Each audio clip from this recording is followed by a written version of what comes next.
বিলোনিয়া মহকুমার রাজনগর ব্লক এলাকা এক প্রকার গাঁজা চাষের রমরমা ক্ষেত্র হয়ে উঠেছে। খাস হোক, সংরক্ষিত বনভূমি হোক আর যোধভূমি হোক, মানুষ এখন গাঁজা চাষের দিকে বেশি ধাবিত হয়ে উঠেছে। অর্থের মুনাফার লোভে কৃষি ফলন ছেড়ে দিয়ে গাঁজা চাষ করছে। রাম সরকার কৃষির উন্নয়ন সহ কৃষকদের জন্য বিভিন্ন প্রকল্প ঘোষণা করলেও কৃষি উৎপাদনে ততটা উৎসাহিত করতে পারছে না যতটা গাঁজা চাষে উৎসাহ দেখাচ্ছে, যার ফলে গাঁজা গাছে ছেয়ে আছে দক্ষিণের রাজনগর ব্লক এলাকা। সূত্রের খবর অনুযায়ী এই গাঁজা চাষে শাসক দলের চুনোপুটি নেতা থেকে শুরু করে কিছু বড় মাপের নেতারাও জড়িয়ে পড়েছে। পুলিশ প্রশাসন বারবার অভিযান চালিয়ে গাঁজা বাগান ধ্বংস করে শেষ করতে পারছে না। আবারও রাজনগর পিয়ারবাড়ি থানার অন্তর্গত মোনাই পাথর, হেতালিয়া, ওয়াংচেরা ও কমলাকান্ত পাড়াতে অভিযান চালিয়ে ধ্বংস করল গাঁজা বাগান।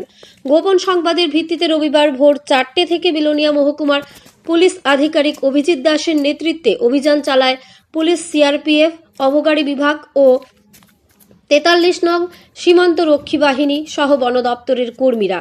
এই যৌথ অভিযানে ছিলেন রাজনগর পিয়ারবাড়ি থানার OC Ratan Rabi Das, AC CRPF Shyamlal Meena, inspector 43 নং বিএসএফ দর্শন সিং, অবকারী বিভাগের ইন্সপেক্টর রাকেশ সিং, তৃষ্ণা অভয়ারণ্যের সরকারি বন্যপ্রাণী ওয়ার্ডেন সুকান্ত সরকার সহ অন্যান্য পুলিশ অফিসার। অভিযানের পর মোনাই পাথর, হেতালিয়া, ওয়াংচেরা ও কমলাকান্ত পাড়ার গভীর জঙ্গলে 7 একর সংরক্ষিত বনভূমিতে দেখা যায় গাঁজা বাগান। 14টি কভারিং প্লটে 48,000 পরিপক্ক গাঁজা গাছ ধ্বংস করা হয়। এই অভিযান শেষ হয় সকাল 8:30 নাগাদ। পুলিশ গাঁজা বাগানের মালিকের খোঁজে তদন্ত শুরু করেছে। এ ধরনের অভিযান আগামী দিনেও জারি থাকবে বলে জানান রাজনগর পিয়ারবাড়ি থানার OC Ratan Rabi Das. Bureau report, nation live Bangla. Sir, আজকে শুনতে পেরেছি আপনারা গাঁজা বিরোধী অভিযান করেছেন, তো কোথায় করেছেন এবং কতগুলি গাঁজা গাছ ধ্বংস করেছেন, এগুলো যদি একটু বিস্তারিতভাবে বলুন। আমরা আজকে আমাদের এসডিপি বিলোনিয়া স্যারের তত্ত্বাবধানে পিয়ারবাড়ি থানা, 43 বিএসএফ, সিআরপিএফ, তারপরে এক্সাইজ ডিপার্টমেন্ট, ফরেস্ট ডিপার্টমেন্টের যৌথ উদ্যোগে আমরা আজকে মোনাই পাথর, হেতালিয়া, ওয়াংছড়া এবং কমলাকান্ত পাড়াতে সকাল 4টা থেকে 8:30 পর্যন্ত আজকে আমরা গাঁজা বিরোধী অভিযান করি।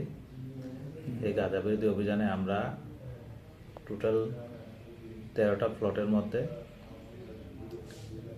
48,000 প্রিমেচিউর গাছ আমরা ঘটনাস্থলে কেটে ধ্বংস করি এবং এই গাঁজাগুলো মূলত ফরেস্ট রিজার্ভ যে এরিয়া, ওই এরিয়াগুলোকে চিহ্নিত করে লাগানো ছিল এবং এইভাবে আমরা আগামী দিনেও যে এলাকাতে এরকমভাবে অবৈধভাবে গাঁজা চাষ হচ্ছে এগুলো আমরা খুঁজে বের করছি এবং সরকারের ড্রোন ব্যবহার করছি এবং ওই এলাকাগুলো আমরা চিহ্নিত করে ওই এলাকাগুলোতে আমরা আগামী দিনে গাঁজা বিরোধী অভিযান করব এবং পাশাপাশি আমরা এটাও নজর রাখছি এই অবৈধ গাঁজা চাষগুলো কারা করছে।